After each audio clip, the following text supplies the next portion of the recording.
Qu'est-ce que le bonheur, le malheur? Dites, la lune a-t-elle des yeux pour voir et un nez? Lorsque vous parlez du mouvement céleste, vous dites, tout est incertain, je ne veux rien entreprendre, à la grâce de Dieu. Aucun bonheur n'échoua sans raison et sans que l'homme sage l'ait prévu. En quoi consiste le bonheur, sinon en une connaissance ordonnée de la nature? Le malheur n'est-il pas une intervention de la nature contre cet ordre?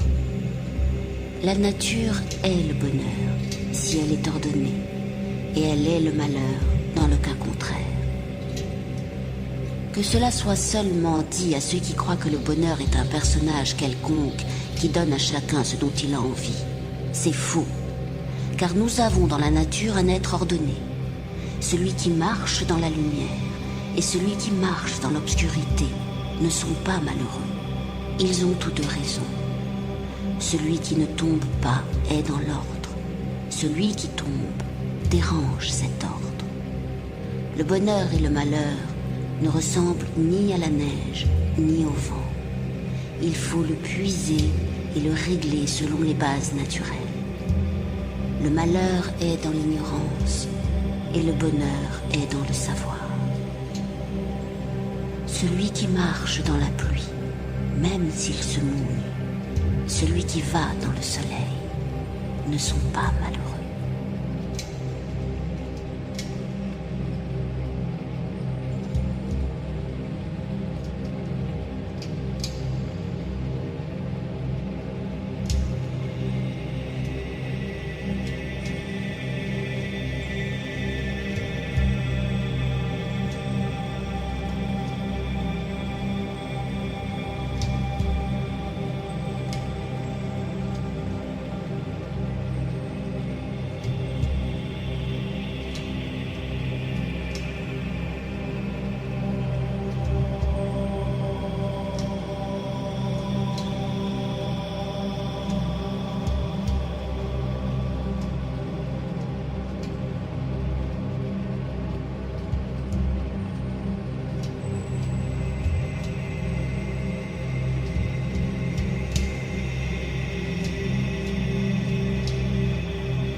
L'alchimie que doit bien connaître le médecin découvre la grande vertu cachée au fond des choses naturelles que personne ne connaît si l'alchimie ne la révèle ni ne la dévoile.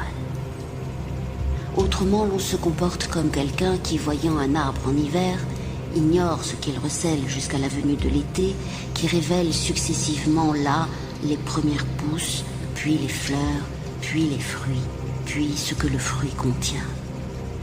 Ainsi, cette vertu est cachée à l'homme dans les choses, à moins que l'homme ne se les approprie par l'alchimiste, comme il le fait par l'été. Puisque donc l'alchimiste révèle en son lieu propre ce que contient la nature, sachez que la force des bourgeons est différente de celle des feuilles, des fleurs, des fruits non mûrs et des fruits mûrs, d'une si merveilleuse façon que la forme et les vertus du dernier fruit sont tout différentes de celles du premier. Aussi faut-il faire jaillir particulièrement la connaissance du commencement jusqu'à la fin. Ainsi le veut la nature. Puisque la nature se comporte ainsi quand elle se dévoile, l'alchimiste lui est semblable lorsque cette dernière cesse d'aller plus loin.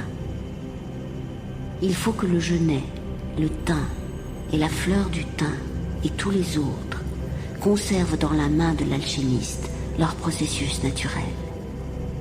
Or, voyez qu'un corps n'a pas une seule propriété, il en a plusieurs. Voyez les fleurs qui ont plusieurs couleurs en une seule, et voyez comment chaque couleur a des nuances infinies. Il y a de même dans les choses autant de vertus à saisir.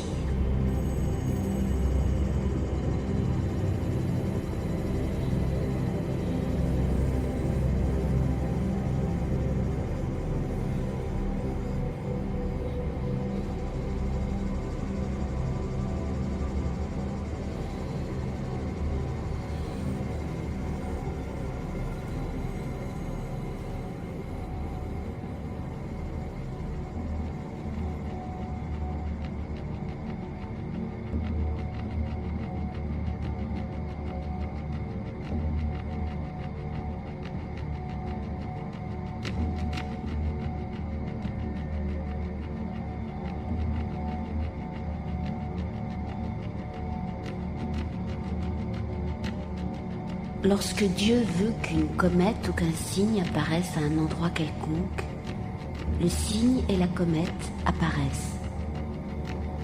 L'imagination féminine ressemble à la puissance divine. Ses désirs extérieurs se reproduisent sur l'enfant. Car l'enfant est le visage du ciel, le corps est la terre, et l'homme fait naître ses signes comme Dieu dans le firmament. Ces signes naissent aussi vite que l'étincelle jaillit de l'acier, comme une main qui fait jaillir l'étincelle du silex et qui fait naître le feu là où il n'existait pas. Comprenez aussi que le désir est un feu et que toutes les pensées se concentrent sur le jaillissement de la flamme. La main invisible peut donc faire naître l'étincelle et lancer sur l'enfant une ombre de feu là où la mère voulait en penser allumer un feu.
L'homme issu de la terre et du ciel doit souffrir ce que souffrent le ciel et la terre. Et il doit attirer à lui ce qui est en eux, car il les contient en lui et ils lui servent de guide. Pourquoi l'homme désire-t-il manger, sinon parce qu'il est issu de la terre? Pourquoi désire-t-il boire, sinon parce qu'il est issu des eaux? Il respire parce qu'il est né de l'air, et il a besoin de chaleur parce qu'il est une créature du feu.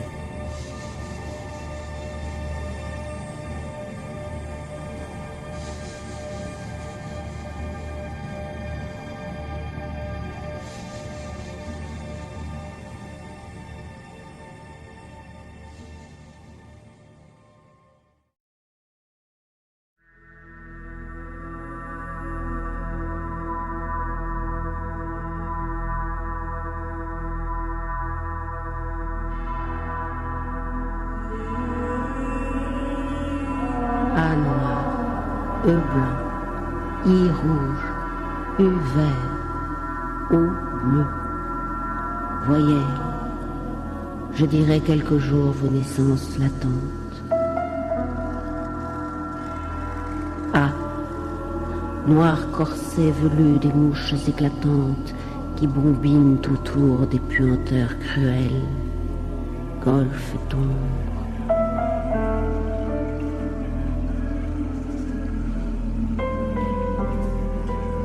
E, candeur des vapeurs et des tentes, lance des glaciers fiers, roi blanc, frisson d'ombelle.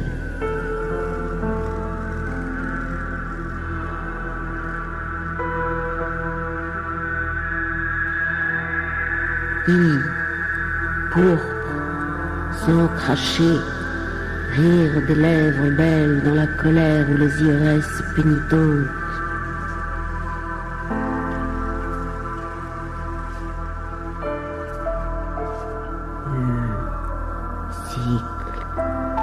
Vibrement divin des mers virides, paix des pâtis semés d'animaux, paix des rides que l'alchimie imprime au grand front studieux.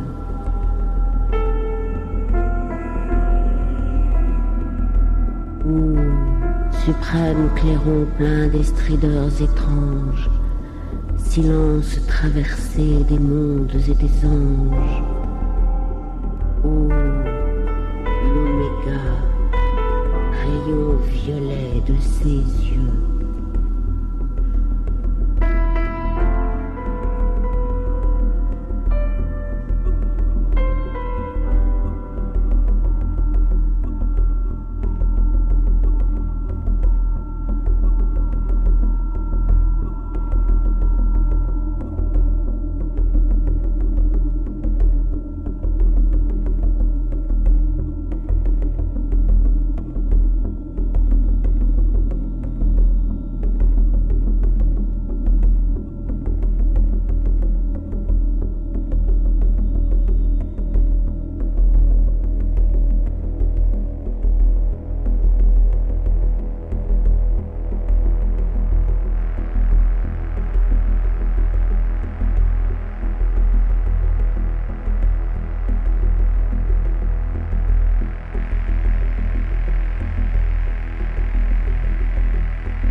Dis une chose très vraie. Ce qui est en bas est comme ce qui est en haut. Je vous dis une chose très vraie. Ce qui est en bas est comme ce qui est en haut.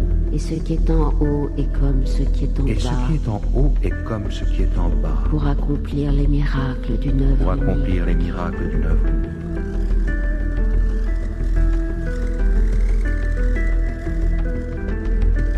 Et comme toutes choses sont provenues de l'un par l'œuvre de l'un, ainsi toutes sont nées de cette chose unique. Par adaptation. Le soleil est son père. La lune est sa mère. Le vent l'a porté dans son ventre. La terre la nourrit. Elle est le principe de la perfection dans tout le monde. Sa puissance est infinie quand elle est changée en terre. Monte de la terre au ciel et du ciel redescend à la terre. Et rassemble l'unité des forces des choses supérieures et des choses inférieures. Ainsi tu conquerras conquériras la gloire dans tout le monde. Ainsi tu conquériras la gloire dans tout le monde. Et tu éloigneras de toi toutes les ténèbres. Et tu éloigneras de toi toutes les